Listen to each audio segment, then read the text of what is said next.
फळ्याकडे लक्ष द्या. एकक स्थानी शून्य असताना वर्ग कसा काढायचा. एकक स्थानी शून्य असताना वर्ग काढायचा आपल्याला.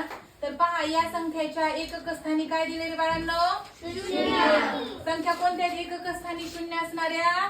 10, 20, 30, 40, 50, 60, 70, 80, 90, 100. मग या सगळ्यांच्या एकक स्थानी काय दिले? शून्य. काय आहे? शून्य. छान. आता इकडे नीट लक्ष द्या. एकक स्थानी जर शून्य आलं तर काय करायचं? हे जे एक शून्य आहे या शून्याला डबल देऊन टाकायचं. काय करायचं? डबल टाकायचं. आपण एक शून्य आहे तर दोन शून्य लिहिले. तर दोन शून्य लिहिले. आता एकचा वर्ग करायचा आहे. एकचा वर्ग जी संख्या आहे त्या संख्येला त्याच संख्येने गुणायचं. एक असेल तर एक ने गुणायचं, दोन असेल तर दोन ने गुणायचं, तीन असेल तर तीन ने गुणायचं. इथे एक ने गुणलं एकचा वर्ग किती येणार? एक. दोन ने गुणलं बेदोने किती येणार? चार. तीन गुणिले तीन, तीन त्रिक 9. चार गुणिले चार, चारी चोक 16. तर पहा एकचा वर्ग किती येणार मग? एक. ह्या शून्याच्या जागेवर किती शून्य? 2. दोनचा वर्ग 4. शून्याच्या जागेवर किती शून्य? 2. तीनचा वर्ग 3 त्रिक 9.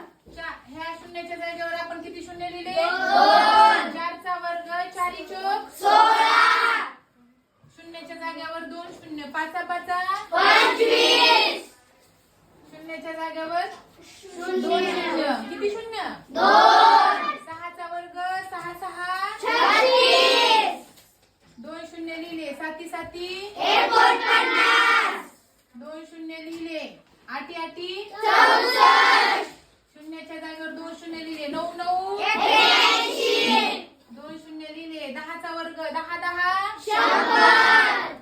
सोपं आहे की नाही? काय केलं आपण? नीट बघा. 10चा वर्ग केला आपण. काय केला?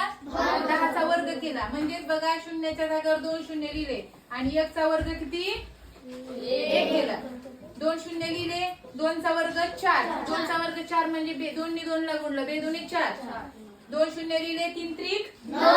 2 शून्य लिहिले. चारी चोक 16. 2 शून्य लिहिले. पाचा पाचा 25. 2 शून्य लिहिले. 6 6 36. 2 शून्य लिहिले. साती साती 49. 2 शून्य लिहिले. आठी आठी 64. 2 शून्य लिहिले. 9 9 81. 2 शून्य लिहिले. 10 10 100.